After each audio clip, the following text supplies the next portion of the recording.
প্রমাণ দেওয়ান লাগতো না। যখন আমার জামাই জিজ্ঞাসা তুমি টিকটক বানাইয়া লাইনে কিতা ছাড়ছো না, তো আমি কই না। এই সময় আমি আকলিরও সন্ধ্যা জিজ্ঞাসলাম, আকলিরও আমি সন্ধ্যা জিজ্ঞাসলাম, বুঝছো।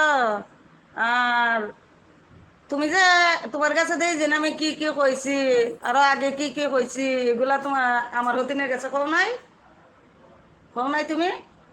মিথ্যা কথা কই। তুমি আমার এইগুলার উত্তর দিও।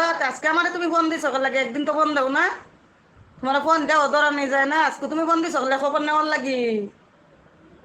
ধরো আমি ঢাকা গেছি, ওই তোমার কি হয়েছে, তুমি খবর নিতে কইও ঢাকা গেছে, কিতা খবর কইও। সোনারও পালন করি 10 বার, আর মানুষ ওজন করিলে একবার, ওই 100টা লড়লে পরে ওই মানুষ আমার কাছে খারাপ হইয়া যায়। আর মনে করো তুমি কথা গোপন থাকবো, কোনোদিন কথা গোপন থাকে না, সত্যি যাই রয়।